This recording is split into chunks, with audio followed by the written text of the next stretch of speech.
Hi everybody, my name's Julia from Bobbins and Buttons. I've recently published a new pattern which is the Jayne dress. So this is a lady's version of my popular kids rosy dress pattern. So it's a really simple pull-on A-line pinafore dress.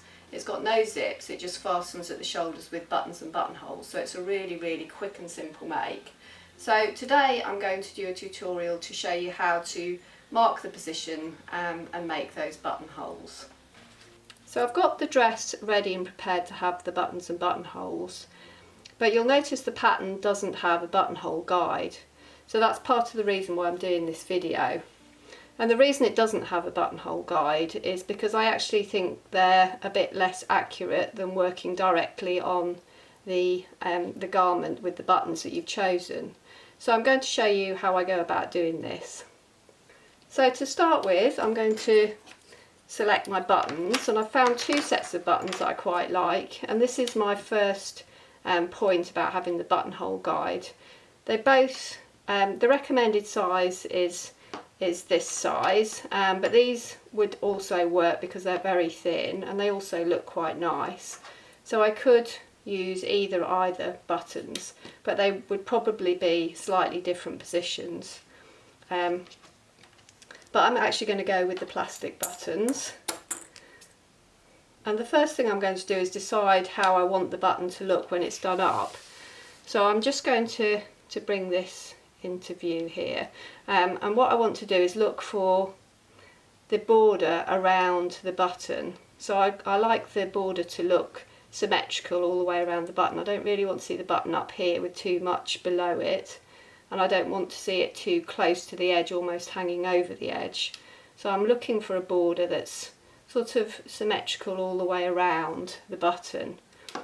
So once I'm happy with the position, I'm just going to measure from the very centre of the button to the edge of the strap. So that measures 2 centimetres. So essentially that's where your buttonhole needs to finish. So your button your buttonhole is going to run lengthways through the strap like this, and the end of the buttonhole will be where your button pulls into position. So that's 2 centimetres.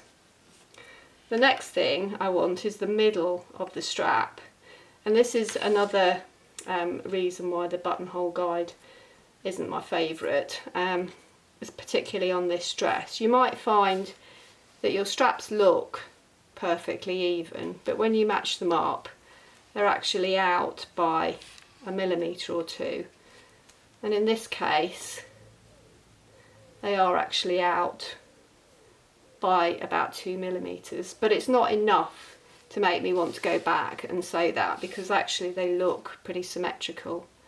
So I'm just going to work to the middle of each strap. So we've got 2 centimetres as our stopping point for the button hole. So what I'm going to do is just take some chalk and mark that 2 centimetre position to start with. So I like to use something like these chalk markers which have a little rotating wheel of chalk, and it gives a really nice fine line. But you can use a chalk pencil or tailor's chalk or anything else that will come off. And then we want to measure the middle of the strap. So if I go a little bit higher, that's exactly 5 centimetres. So I'm going to put 2.5 there, and that's my position. So I've got a 2-step buttonhole on my sewing machine. So I'm going to start my buttonhole here and just go directly back. But if you've got a 4-step buttonhole, you'd need to measure your button and the depth of the button and add the two together to get your finishing point. But the 2-step buttonhole will just hold the button in the back slot, and it will work the buttonhole to the correct size. So now I'm going to mark the other strap in exactly the same way. So we're going to start with 2 centimetres because we want them to finish 2 centimetres from the edge of the strap, and again I'm going to measure the middle of the strap and put the point there. So it's worth doing a test run on a piece of scrap before you do the real buttonhole. I always like to check where the actual stitching is going to start, because I want the stitching to start right at the cross and then work backwards. So I'm going to go and make my buttonholes, and I'll come back and show you how that looks. So I've stitched the buttonholes and they've come out really nicely. The one thing that I would suggest when you're actually stitching the buttonholes, especially on these straps, is just look at the position either side of the foot and check that that looks equal when you're stitching them, because it can be a little bit difficult on a strap that's shaped like this. You don't want to end up with the buttonhole going in the wrong direction. So that's nice and straight, so I'm happy to go ahead and cut that. So to cut the buttonhole, and there's a few different methods. It usually starts with an unpicker. Some people like to put a pin at the end before the stitching starts to make sure that you don't go past the end of the buttonhole, but I tend to prefer to just make a small hole with the unpicker like that, and then get a very sharp pair of scissors and just cut to the end of the buttonhole. But it's personal preference really. It's probably worth trying out a couple of different methods.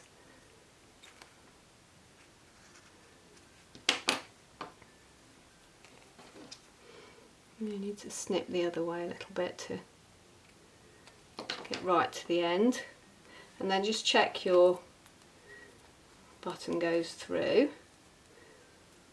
And now we're ready to stitch the buttons on.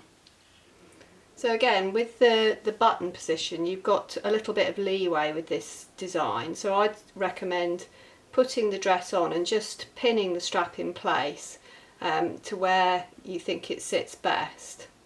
And then if you can keep one strap in position while you take it off, you can measure from that strap for both button positions. So I'm just going to put the needle and thread into the base of the buttonhole, and then take this pin out, and so that's my position for the button. So now I'm just going to secure the thread rather. I'm using double thread here.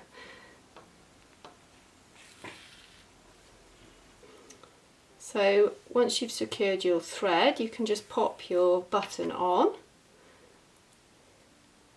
and stitch through.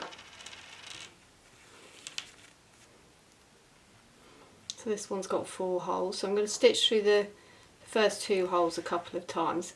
And what I'm doing is I'm just keeping the button slightly loose, and I'll show you what I'm going to do in a second. I'm now going to stitch the other 2 holes so the button's secured just a couple of times, still making sure that I'm not stitching it too tightly. Now I'm going to wrap the thread around the base of the button, so that gives the button a little bit of wobble. So basically, if it's too tight to the fabric, the buttonhole, it will be hard to get past through the buttonhole, but it also make a lot of tension on the thread and mean that you could end up snapping the stitching there.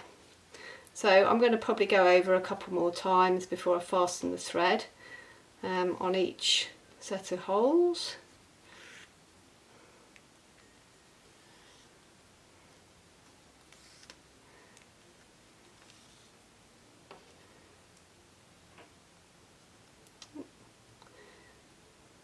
Get that through now. There we go.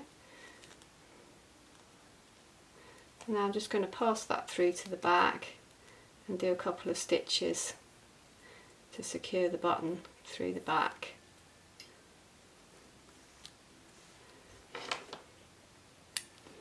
And there we go. I just need to trim up the threads from the buttonhole. There's a couple more there.